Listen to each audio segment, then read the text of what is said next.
Click کریں۔ شکریہ۔ آج ہم اللہ تبارک و تعالیٰ کے اسماء الحسنہ میں سے 18ویں نمبر کے نام پر گفتگو کریں گے، جی جو کہ بعض کتابوں میں 17 نمبر اس کا لکھا ہوا ہے۔ انہوں نے لفظ اللہ کو کاؤنٹ نہیں کیا تو رحمان سے نمبر 1 شروع کیا، لیکن ہم نے چونکہ اللہ کو بھی کاؤنٹ کیا تھا تو ہمارا جو ہے یہ آج کا جو ہے نام یہ 18واں نمبر بنتا ہے، 18۔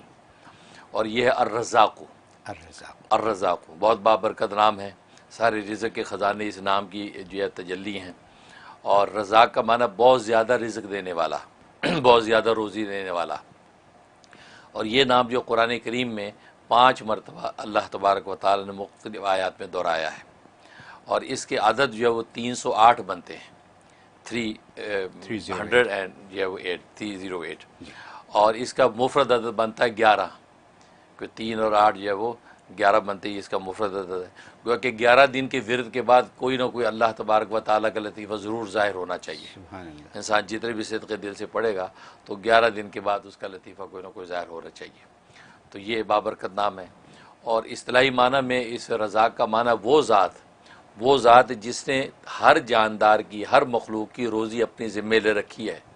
نہ صرف ذمہ لے رکھی ہے بلکہ ان روزیوں کو پیدا بھی کرتا ہے،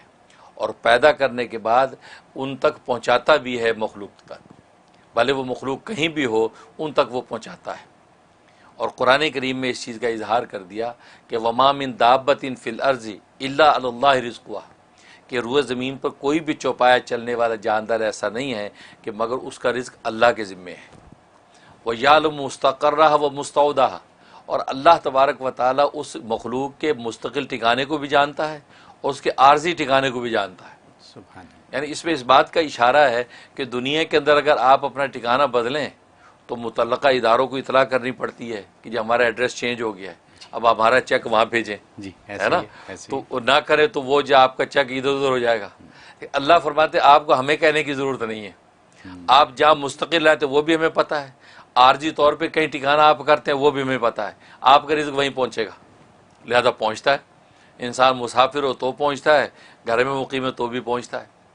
بلکہ اس پر جو حضرت موسیٰ علیہ السلام کا واقعہ بڑا دلچسپ آتا ہے کہ حضرت موسیٰ علیہ السلام کو اللہ تبارک و تعالی نے جب کوہ طور پہ تجلی دکھائی اور آپ نے یہ سمجھا کہ آگ ہے، اور اپنے اہلیہ جو ہے وہ درد ذیل میں تھیں، تو آگ لینے کے لیے وہاں گئے تو پتہ چلا وہاں تو رب کریم کی تجلی تھی۔ تو اللہ تبارک و تعالی سے ان کی گفتگو ہوئی، کلام ہوا اور وحی نازل ہوئی، اور ساتھ ہی حکم ہوا کہ فرعون کے پاس جاؤ دعوت حق دینے کے لیے۔ اب یہ دل میں سوچنے لگے کہ اہل خانہ کا کیا ہوگا، ان کا خیال کون کرے گا، پیچھے جو بھی میرے ساتھ میرے کفایت میں لوگ ہیں ان کے رزق روٹی کا کیا بنے گا۔ تو یہ خیال آیا تو اللہ تبارک و تعالی نے فرمایا کہ موسیٰ یہ سامنے جو پتھر ہے اس پتھر کے اوپر جو اپنی لاٹھی مار،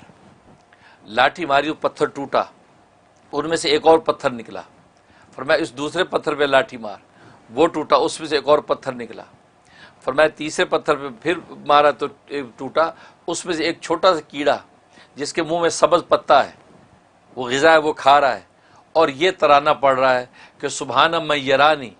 و یعلم مکانی، کہ پاک ہے وہ ذات کہ جو مجھے دیکھ رہی ہے اور میرے اس ٹھکانے کو بھی جانتی ہے، وہ یسمع کلامی، اور میرے کلام کو بھی سنتی ہے، وہ یذکرنی ولا ینسانی، اور مجھے یہاں پر بھی یاد رکھے ہوئے ہے کہ مجھے رزق پہنچا رہی ہے اور مجھے بھولی نہیں ہے۔ سبحان اللہ۔ تو اللہ تبارک و تعالیٰ فرمایا موسیٰ میں اس کیڑے کو یہاں خوراک پہنچا سکتا ہوں تو تیرے اہل خانہ کا میں کفیل نہیں ہو سکتا، تم پریشان نہ ہو، تو میرے کام میں لگ، میں تیرے کام میں لگوں گا۔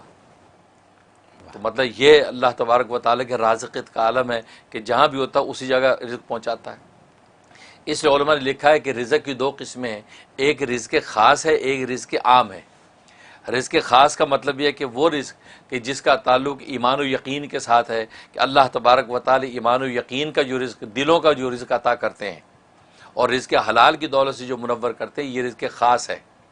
اور ایک رزق عام ہے کہ جو دنیا اور سامانوں کا جو رزق ہے، یہ اللہ تبارک و تعالی بلا تفریق کافر مومن سب کو عطا کرتے ہیں، لیکن رزق خاص جو ایمان و معرفت کا رزق ہے وہ صرف اللہ تبارک و تعالی مومنین کو عطا کرتے ہیں، اور اہل ایمان کو اللہ یہ توفیق دیتے ہیں کہ وہ رزق حلال کی کوشش کرتے ہیں۔ اور ابن قیم رحمہ اللہ تعالی نے بڑی خوبصورت بات کی کہ اصل میں رازقیت کے 2 مفہوم ہیں، رازقیت کا ایک تو مفہوم یہ ہے کہ اللہ تبارک و تعالیٰ جو ہے وہ رزق عطا کرتے ہیں جو انسان کی ایمانوں اور انسان کے سامانوں کا رزق ہے، اور وہ اپنے انبیاء اور اولیاء کے ذریعے سے اللہ تبارک و تعالیٰ مخلوق تک پہنچاتے ہیں۔ اسے علم و عرفان کا رزق بھی ملتا ہے، یعنی قلوب کا رزق، اور اسے انسان کے ابدان جو بدن جسم ان کا رزق حلال وہ بھی ان کے ذریعے سے مہیا ہوتا ہے، ایک یہ مطلب۔ اور دوسری قسم رزق سے مراد یہ ہے کہ وہ رزق جو رزق حلال ہے، جو بدنوں کا علم ہے، اللہ تبارک و تعالیٰ نے بدن کی نوعیت طبی طور پہ ایسی بنائی ہے، ایسی اندر وینز اور رگیں اور ایسے سلسلے رکھے ہیں کہ وہ رزق ان کے ذریعے سے اسے اپنے متعلقہ مقام تک پہنچاتے ہیں۔ کیونکہ اگر رزق موجود ہو اور اندر کھانے کا نظام ڈسٹرب ہو جائے تو کیسے پہنچے گا؟ تو فرمایا کہ انسان جب کھاتا ہے تو وہ نالیاں اللہ نے ایسی بنا رکھی ہیں کہ ہر چیز اپنے اپنے مقام پہ جا رہی ہے، پانی اپنے مقام پہ جا رہا ہے، غذا اپنے مقام پہ جا رہی ہے، ہر چیز اپنے اپنے مقام پہ ٹھہر رہی ہے۔ اور پھر کھانے کے بعد انسان اگر الٹا ہو جائے تو وہ کھانا باہر پلٹتا نہیں ہے، یعنی ایسا نظام رکھا، کھانا گیا اب وہ پلٹ کے باہر نہیں آتا۔ اور میں یہ جو دوسرا رزق کا مفہوم ہے کہ اللہ نہ صرف کھلا دیتا ہے بلکہ کھلانے کے بعد وہ اس کو اپنے اپنے مقام پر پہنچا دیتا ہے اور اس کے اچھے اور نیک اثرات ظاہر کرتا ہے۔ یہ اللہ تبارک و تعالیٰ کی رازقیت ہے جو کسی دوسری ذات کو حاصل نہیں ہے۔ اس لیے اللہ تبارک و تعالیٰ رزاق ہے، یعنی بہت زیادہ روزی دینے والا، مطلب نہ صرف روزی دینا بلکہ روزیوں کو پیدا بھی کرتا ہے اور اپنے اپنے مقام پر ہر ایک کو اس کی روزی پہنچا بھی دیتا ہے۔ یہ رازق ہے۔ اور جہاں تک اس کے فضائل و فوائد کا تعلق ہے تو ایک اس کا فائدہ یہ ہے کہ اگر کوئی شخص چاہتا ہے کہ مشکلات اور باریک بین چیزیں، خاص طور طالب علم، پروفیسر اور اسی طریقے سے لیکچرر، پڑھنے پڑھانے والا آدمی چاہتا ہے کہ باریک بینی مجھے حاصل ہو جائے، تو صبح اٹھتے ہی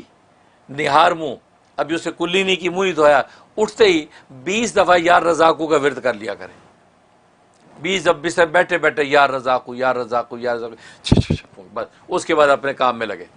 اور میں اللہ تبارک و تعالیٰ اس کو ذہن کو ایسا کشادہ اور تیز کر دیں گے کہ باریک سی باریک بات بھی سنتے جھٹ اس کے نتیجے کو پہنچ جائے گا، ایسا ذہن کھول دیتے ہیں۔ یہ اس میں فائدہ۔ اور دوسرا فائدہ یہ ہے کہ اگر کوئی چاہتا ہے کہ گھر کے اندر رزق کی فراوانی ہو جائے اور گھر سے بیماریاں اور آفتیں نکل جائیں اور گھر جناب جنت نظیر بن جائے، تو فرمایا کہ وہ شخص روزانہ صبح